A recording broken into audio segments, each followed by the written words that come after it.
tahajud itu wajib bagi Nabi. Sebagai bentuk syukurnya kepada Allah saat beliau diangkat jadi Rasul yang paling istimewa.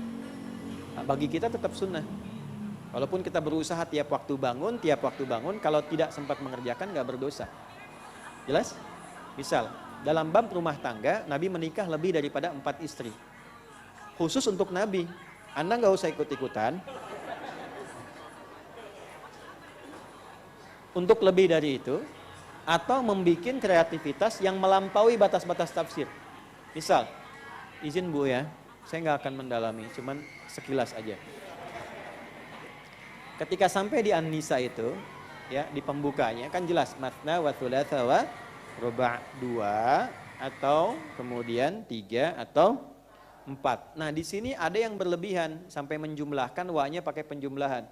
2 plus 3 plus 4. Jadi ada potensi 9. Kemudian ada lagi yang mengkalikan 2 kali 3 kali 4. Nah, itu terlampau berlebihan. Ya, enggak usah ketawa. Ya. Itu jauhkan aja. Itu poin saya. Maksudnya ini ada yang sunnah. Sunnah itu nanti dibagi 2, yang khusus buat Nabi, yang umum untuk kita umatnya bisa ikuti. Ya. Ada hal-hal tertentu yang hadisnya ada tapi Nabi nggak kerjakan. Misal makan daging dhab. Itu masuk takrir dari riwayatnya Khalid bin Walid. Ya, dhab hewan khusus yang ada di gunung, di gurun pasir. Ya, ada yang menyebutnya kayak kadal Arab misalnya apa gitu kan. Tapi itu hewan khusus, bukan kadal juga, bukan biawak. Dhab. Enggak usah maksa, dhab. Nah itu. Tapi Nabi nggak makan karena seleranya bukan itu. Ya, selera Nabi kan yang kambing gitu kan, bagian tertentunya gitu ya. Nah, Anda kalau mau ikut itu ya silahkan. Nah, tapi kalau Anda misalnya juga, maaf, kata dokter ini ada kondisi fisik yang nggak bisa makan daging kambing. Nggak harus dipaksakan.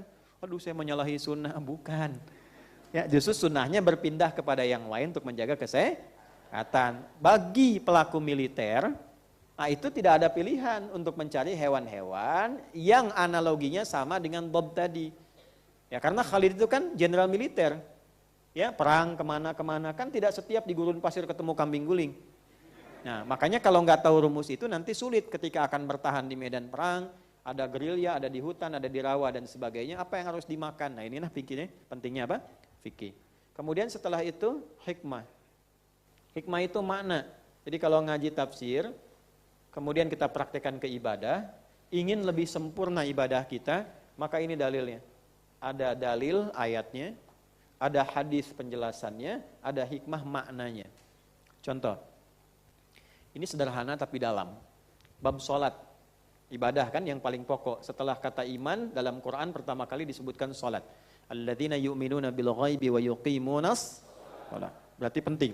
Saking pentingnya sholat disebut dengan iman. Wa ma kana Allahu liyudhi'a imanakum.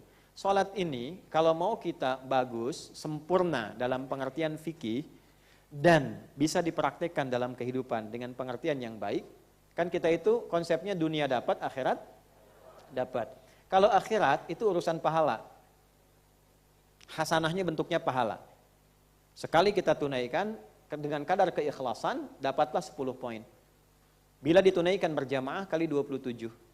Ditunaikan di masjid kali 25. Singkatnya begitu. Kalau kita keluarkan hadis-hadisnya. 1 keduanya, 2 ketiganya tidak diukur tunggal. 1, 2, 3 tidak begitu. 1 kedua 500 tahun. 2 ketiga 500 tahun. Nanti kalau kita biasakan dalam sakaratul maut sebelum pulang ditampakkan pahalanya. Kalau pengen cepet ya silahkan, tapi sesuai jadwalnya ya. Ajalnya masing-masing. Nah, untuk dunia itu sifatnya keberkahan. Salat itu membawa keberkahan.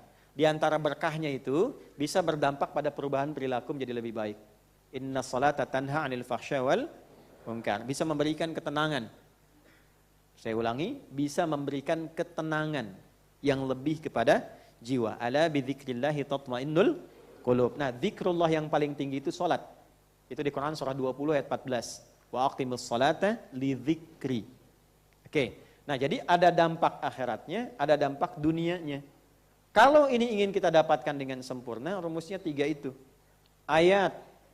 Ini karena ibadah mesti ada dalil. Ada enggak ayatnya tentang salat ditujukan kepada Nabi? Ada. Ya. wa aqimus shalah wa atuz zakah dan yang lain-lainnya. Sehingga dengan perintah ayat itu ada, Nabi ajarkan lewat hadis. Begini cara menunaikan salat. Misalnya di hadis Muslim di nomor hadis 397. Nabi mengajarkan kepada Khalad bin Rafi Az-Zuraiqi dari mulai wudu. Kalau anak itu tawuran, jangan dipukul, Pak. Mungkin dia sedang mencari identitas karena dia gak dapat perhatian dari bapaknya. Anak yang narkoba, anak tiba-tiba keluar. Kenapa? Karena dia mencari. Dia butuh ayahnya. Itulah sebabnya kenapa dialog sering ayah dengan anak, ayah dengan anak. Pak kalau mau cek, mana tas saya, Pak? Ini Pak ya, ini saya bawa tas nih. Ini selalu saya bawa. Dalamnya ada ini. Ini gak pernah saya buang. Belum saya laminating.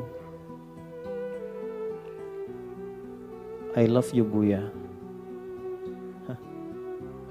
2 tahun bikin begini Pak. Anak 2 tahun. Ya. Ini baru 1 nih. Ada di tas lain. Aku sayang Buya. Buya adalah ayah terbaik yang Allah kirimkan untukku. Dan dia bikin itu untuk mengantarkan kita berangkat mengajar. Dan kadang dia tunggu kita sampai pulang.